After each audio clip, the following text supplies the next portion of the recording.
ஐயா ராசாங்கம், எல்லாரையும் ஆசைக்கு இணங்க நீங்க ஒரு குடும்பமா ஒத்துமையா இருந்து தீபாவளிய கொண்டாடுறதுக்கு சம்மதிச்சிய. அதுக்கே மனமார்ந்த நன்றியை நான் எல்லாருக்கும் சொல்லிக்கிறேன். என்னத்த நன்றியெல்லாம் சொல்லிக்கிட்டு? இல்லையா, இந்த காலத்துல இதெல்லாம் சொல்ல வேண்டியிருக்கு. கூட்டு குடும்பமா ஒன்னா இருக்கிறது எங்க காலத்துல சாதாரண விஷயம்.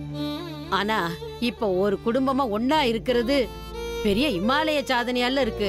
அதுக்கு நான் தான் எல்லாருக்கும் நன்றி சொல்லணும்யா. ரொம்ப நன்றி, ரொம்ப நன்றி.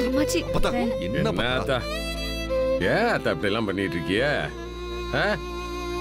எல்லாரும் உங்களுக்காக தான் இருக்காங்க. இவங்க எல்லாரும் உங்களுக்காக என்ன பண்ணவும் தயங்க மாட்டாங்க. தைரியமா இருங்க. எப்பா எல்லாரும் உள்ள வாங்க, போலாம் வாங்க வாங்க வாங்க.